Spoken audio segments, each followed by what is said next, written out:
Je suis sûr que beaucoup d'entre vous sont habitués au nouveau McDonald's, celui qui a été remodelé, et que vous êtes habitués aussi au McCafé. Mais est-ce que vous vous êtes déjà demandé pourquoi ils ont commencé à remodeler les restaurants? Le premier McCafé en Amérique a fait son apparition à Chicago en mai 2001. C'était juste le début. Depuis ces 5 dernières années, McDonald's a commencé à remodeler chaque restaurant qui se trouvait en Amérique. Je suis sûr que maintenant vous êtes tous en train de vous demander c'était quand la dernière fois que vous avez mis les pieds dans un ancien McDonald's. Vous pouvez demander à n'importe qui s'y connaît en enquête de marché, et il vous dira qu'il y a quelque chose qui cloche. En faisant ça, McDonald's a perdu beaucoup d'argent. C'est un fait. Le design des nouveaux meubles du nouvel aménagement n'apporte pas particulièrement de nouveaux clients. Il est impossible que les McCafé puissent vendre le café à ce prix-là et récolter des profits. Vous avez juste à comparer le prix du McCafé à celui des Starbucks, et vous verrez de quoi je parle. Les actionnaires de McDonald's ont prétendu qu'ils voulaient donner une ambiance plus adulte au restaurant, un look plus classe pour une Amérique plus classe. J'imagine que vous aussi vous n'y croyez pas. Vous pouvez chercher sur Google dès maintenant. Quel est le groupe d'âge que vise McDonald's? Et vous allez trouver les enfants et les adolescents. Ça a toujours été comme ça. Alors pourquoi ont-ils commencé à remodeler? Pourquoi est-ce qu'une des plus grandes sociétés en Amérique a décidé de dépenser plus d'1 milliard de dollars dans quelque chose où il y a un possible échec? Et c'est là que les choses ont commencé à devenir intéressantes. Commençons par les espaces de jeu. Si vous vous rappelez bien, les espaces de jeu de McDonald's ne sont jamais similaires. Certains d'entre eux étaient vraiment amusants. Et je sais que j'avais mes espaces de jeu préférés et d'autres que j'aimais moins. Il y en avait aussi qui étaient vraiment dangereux. La première pépite que j'ai pu trouver était un espace de jeu qui se trouvait à Lancaster en Pennsylvanie, qui était un carrousel. Et il datait des années 1980 et a fermé ses portes seulement quelques mois après son ouverture. Je n'ai pas réussi à trouver beaucoup d'informations sur la raison pour laquelle l'espace de jeu a été fermé. Et le pire, c'est que depuis, l'endroit est resté vacant. Si vous avez des connexions à Lancaster, on vous fera peut-être lire un article qui n'a jamais eu l'autorisation d'être publié. Les enfants jouaient sur le carrousel de façon inappropriée. Bien sûr, c'était des enfants, alors ce n'était pas étonnant. Un jour, un groupe d'enfants a décidé de ramper sur le carrousel. Mais le problème, c'est qu'ils n'en sont jamais ressortis. L'événement a été étouffé par McDonald's pour que cette histoire n'entache pas la réputation de la société. À tel point qu'il est extrêmement dur de trouver ne serait-ce qu'une personne qui était présente lors de cet incident cet après-midi-là. Le seul témoin qu'on ait pu trouver a dit ceci. Quand ils ont commencé à ramper sur le carrousel, quelques-uns des parents ont commencé à les appeler. Puis quelque chose s'est passé avec les lumières. Le carrousel a commencé à devenir de plus en plus brillant, et le son de la musique était devenu assourdissant. J'ai couru à l'extérieur du bâtiment, et le carrousel a commencé à fumer. Mais quand j'ai regardé à nouveau par la fenêtre pour voir si les enfants et les employés allaient bien, j'ai vu que les employés se tenaient tranquillement derrière les caisses. On aurait dit qu'ils attendaient patiemment l'avenue de nouveaux clients.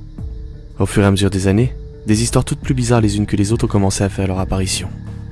Il y avait des gens qui disaient qu'ils avaient vu des enfants disparaître dans les piscines à boules, qui ne faisaient même pas 1 mètre de profondeur. Ou encore, des histoires de mamans qui cherchaient leurs enfants dans des différents tubes de jeu pour ensuite ne retrouver que des chaussures ou des vêtements. Mais ce n'était pas uniquement dans les espaces de jeu qu'il se passait des choses étranges. En 1996, à Knoxville, dans le Tennessee, un homme d'affaires d'environ 40 ans est rentré dans les toilettes d'un McDonald's et y est resté pendant 7 heures d'affilée. Les autres clients ont dit que l'homme d'affaires refusait de quitter les toilettes qui se trouvaient tout au fond. Finalement, ils ont fini par appeler la police qui a décidé d'enfoncer la porte. L'homme a été amené de force par les ambulanciers, car il refusait toujours de libérer les toilettes. Alors qu'il l'extirpait à l'extérieur, il se débattait et criait « Laissez-moi y retourner, je veux y retourner ». Et au moment même où il a passé les portes du restaurant, il s'est évanoui. Quand il s'est réveillé le lendemain, il n'avait aucun souvenir d'être allé à un McDonald's. Le restaurant a été fermé avant que quiconque ne puisse aller enquêter pour voir ce qui s'était passé dans les toilettes. Cependant, des clients ayant utilisé les toilettes avant lui le jour de l'accident ont indiqué avoir entendu des voix leur murmurant des choses telles que « C'était pas lui. Il faut y retourner. » Ou encore « Il t'a vu sourire. » Puis, dans le Vermont, en 1999, un des cuisiniers a avancé au beau milieu du restaurant et a vidé toute l'huile de friture bouillante sur lui-même sans crier, sans dire le moindre mot. Quelques-uns des clients ont commencé à rire et se rouler dans l'huile bouillante juste à côté de lui. Ils ont tous été amenés d'urgence à l'hôpital des Grands Brûlés. Seul l'un d'entre eux a survécu, mais il a toujours refusé de témoigner. Mais on ne peut pas l'accuser de mauvaise volonté. Sa gorge avait fondu, et avait dû être entièrement remplacée artificiellement. Le manager du restaurant a dit qu'il ne se souvenait même pas qu'il avait engagé cet employé, et qu'il ne faisait pas partie des papiers officiels. D'après lui, son badge ne portait même pas de nom. Tout ce qu'il y avait dessus, c'était une série de caractères qui n'avaient aucun sens, comme des astérisques ou des dièses. Encore une fois, le McDonald's a été fermé dans la journée. Je vous l'accorde, tout ce que je viens de vous raconter ressemble à des légendes urbaines. Mais plus je trouvais des histoires, et plus j'étais convaincu. C'était bizarre qu'à chaque fois qu'un accident comme ça se passait, le McDonald's était fermé aussi rapidement que possible. Vers la fin des années 2000, McDonald's a commencé à détruire et reconstruire chaque McDonald's dans lesquels il y avait eu un accident. Chacun d'entre eux. Mais bien sûr, ils en ont raté quelques-uns. J'avais une envie indescriptible d'aller vérifier par moi-même. Je me rappelais toutes les fois, étant enfant, où j'avais mis les pieds à McDonald's. Mais bien sûr, c'était bien avant que la série d'incidents ait commencé. Il y avait une petite ville sur le chemin de ma maison familiale, juste en dehors de l'autoroute. Ça s'appelait Oroska. Cette petite ville ne comptait pas plus de 100 habitants. On aurait dit que cette ville avait été complètement oubliée du monde extérieur. Il n'y avait aucune raison de s'arrêter ici, si ce n'était que pour faire le plein ou se reposer. Il n'y avait même aucun panneau de signalisation, pas même pour indiquer qu'on entrait dans la ville. Autant dire que j'ai dû fouiner un long moment avant de trouver ce McDonald's. Il attendait d'être remodelé depuis les années 1970. J'ai de la chance, non? C'était surprenant de voir qu'ils avaient fait un McDonald's ici, alors qu'il n'y avait ni supermarché, ni poste. J'y suis donc allé à week-end. Alors que j'allais rendre visite à mes parents, j'ai décidé de faire un petit stop à Oroska. Dehors, même s'il n'était que 5 heures de l'après-midi, il faisait déjà très noir, car c'était l'hiver. J'avais froid et j'étais de mauvaise humeur, car je n'aime pas conduire la nuit. Mais j'étais déterminé. Je ne pense pas que j'aurais pu trouver cette ville si je n'avais pas eu de GPS. La route qui y conduisait était une route en terre, dépourvue de panneaux. Alors que je rentrais dans la petite ville, aucune lumière était allumée. Même les lampadaires étaient majoritairement éteints. On aurait dit qu'une fois grillés, personne n'avait eu la bonne idée de changer les ampoules. Cet endroit semblait vraiment figé dans le temps. Ça ne m'aurait pas étonné qu'après l'incident qui s'est passé à McDonald's, les habitants avaient juste décidé de déménager ou étaient tous morts de vieillesse.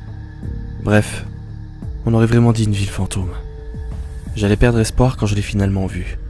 Le M jaune, lui, était toujours en service. Et il illuminait le parking vide. On pouvait entendre les néons buzzer tel un attrape-mouche en fin de vie. En dessous, il y avait un panneau qui disait « Venez manger nos nouveaux McMuffins.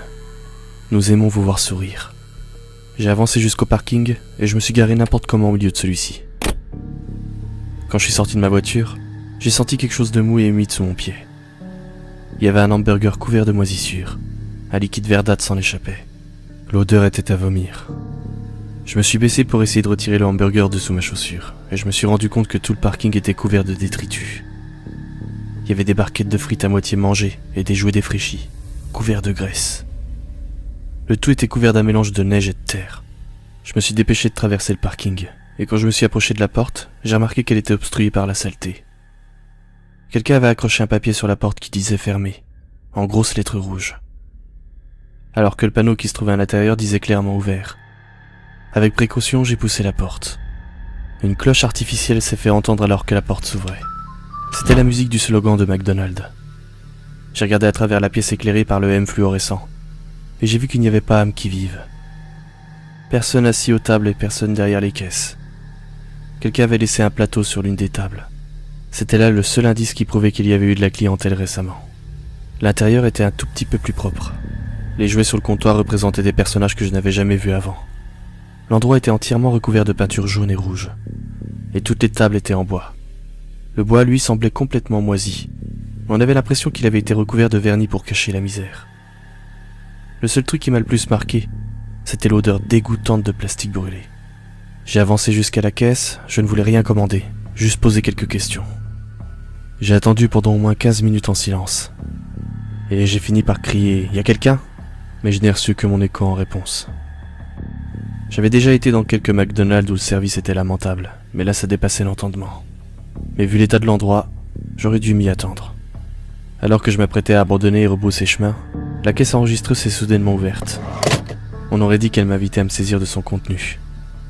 En plus, j'avais bien mérité une petite récompense pour tout le temps que j'avais perdu ici, non? Je suis donc passé derrière la caisse, et j'ai vu qu'elle était remplie de plein de billets de 20 $.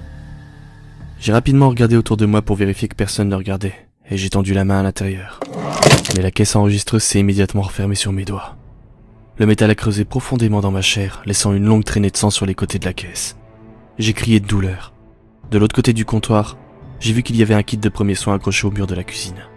Les ampoules étaient grillées dans celle-ci, mais j'avais besoin d'un pansement et rapidement. J'ai donc sauté par-dessus le comptoir pour rejoindre la cuisine et marché en direction du kit. L'odeur de brûlé devenait de plus en plus forte au fur et à mesure que j'avançais. J'ai remarqué que le grill était recouvert d'une épaisse couche de graisse. Il était impossible que qui que ce soit ait cuisiné dans cette cuisine récemment. Je suis passé à côté des friteuses qui étaient remplies d'huile à ras-bord, et dedans flottaient des centaines de petits verres. J'ai marché plus rapidement en direction du kit de premiers soins pour pouvoir me soigner rapidement et déguerpir d'ici. J'ai commencé à me rendre compte que ce restaurant n'était vraiment plus ouvert au public et que je n'aurais jamais dû y entrer. J'ai ouvert le kit de premiers secours et je me suis retenu de vomir. Un nuage de puanteur est sorti de la boîte. L'intérieur de celle-ci était rempli du même liquide dégueulasse et verdâtre qui était sorti de l'hamburger sur lequel j'avais marché sur le parking. J'ai commencé à tousser et j'ai de suite mis ma main devant la bouche pour me retenir de vomir. Le même tâtement de cloche que j'avais entendu après avoir franchi l'entrée a retenti de nouveau derrière moi. Je me suis figé. J'essayais de me rassurer en me disant que la cloche devait être défectueuse. Je me suis retourné pour regarder derrière moi et j'ai remarqué que tout avait l'air plus éloigné. Peut-être que j'avais été désorienté par la perte de sang et l'horrible odeur qui se dégageait de la cuisine. J'ai baissé les yeux pour regarder ma main et voir l'état de ma blessure. Et j'ai écarquillé les yeux. Il n'y avait aucune blessure sur ma main. J'ai couru en direction du comptoir totalement paniqué, lorsque quelque chose en dessous du four a attrapé mon pied et m'a fait tomber. Mes yeux ont commencé à s'habituer à la pénombre, et j'ai pu voir une silhouette apparaître. Il y avait quelqu'un en dessous du four. Je me suis demandé si la personne n'était pas blessée et avait besoin d'aide. Alors j'ai attrapé sa main, et j'ai tiré pour essayer de la sortir d'en dessous du four. Mais là, tout ce qui est sorti, c'était la moitié d'un corps en décomposition. Le cadavre portait un uniforme de McDonald's. Sa bouche était contorsionnée dans un rictus dérangeant. Mais ses yeux donnaient l'impression de crier de terreur. J'ai essayé de crier mais aucun son n'est sorti de ma bouche. Comme lorsque l'on essaye de se réveiller d'un mauvais rêve. Alors que j'essayais de me relever le plus rapidement possible, le peu de lumière qu'il y avait a commencé à faiblir alors que la musique de la cloche commençait à devenir de plus en plus forte. Chaque note se transformant en une mélodie particulièrement glauque. Une fois ma main posée sur le comptoir, j'ai réussi à me relever mais je me suis figé. Depuis que j'étais rentré, je n'avais pas regardé à l'extérieur du restaurant. Il y avait une aire de jeu. La vitre qui séparait le restaurant de l'aire de jeu était couverte d'une centaine de petites mains ensanglantées. Du toboggan sortait un liquide rouge et épais qui semblait contenir des morceaux de chair. Il y avait des cordes accrochées au bar du pont de singe, et les corps d'une dizaine d'employés de McDonald's y étaient pendus. Autour des tables, il y avait des squelettes, devant des plateaux de nourriture en décomposition. J'ai regardé avec horreur, trop choqué pour bouger. Puis, soudainement, le restaurant a été plongé dans la pénombre. Et au centre de l'aire de jeu, une forte lumière s'est allumée. C'est là que j'ai remarqué une piscine à boules, tellement remplie qu'elle avait du mal à tout contenir. Et c'est aussi de là que venait l'odeur de plastique brûlé. Car la chaleur de la lumière était bien trop forte. Elle faisait fondre les boules. Ces dernières ont commencé à bouger et déborder du bord.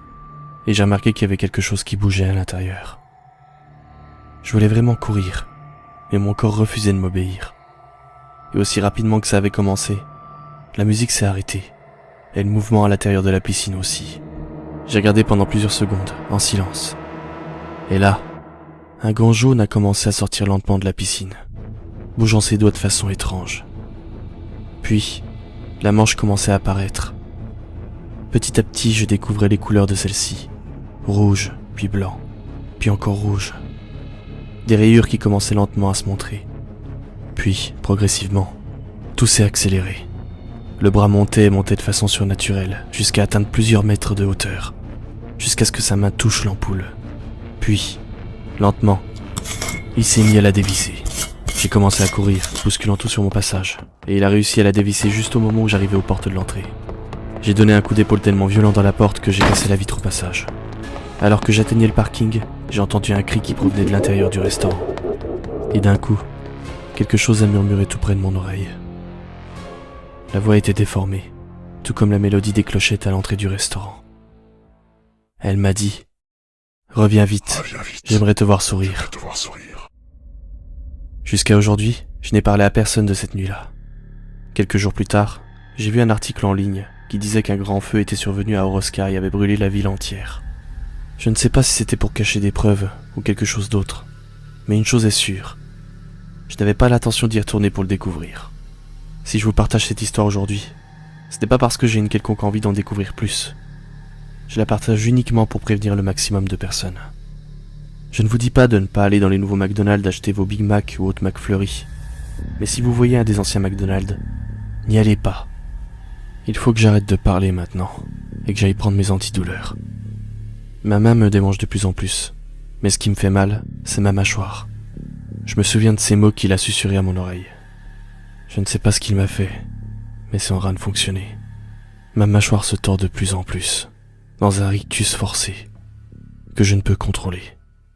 Nous aimons vous voir sourire.